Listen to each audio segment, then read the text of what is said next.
చూడండి చపాతీలు ఎంత మెత్తగా వచ్చాయో, పొరలు పొరలుగా సాఫ్ట్గా ఉన్నాయి. మనం 4 మడతలు పెట్టి చేశాం కదా, పొరలు క్లియర్గా బాగా వచ్చాయి.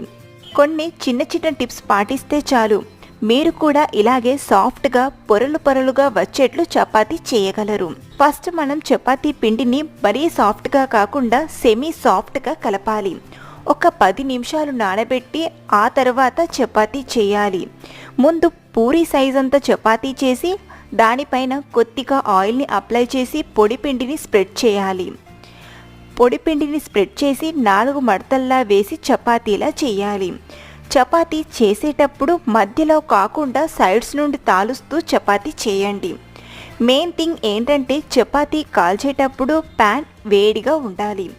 హై ఫ్లేమ్లో పెట్టి చపాతీని టర్న్ చేస్తూ బాగా కాల్స్తే సరి. ఇలా సాఫ్ట్ చపాతీలు రెడీ అయిపోతాయి.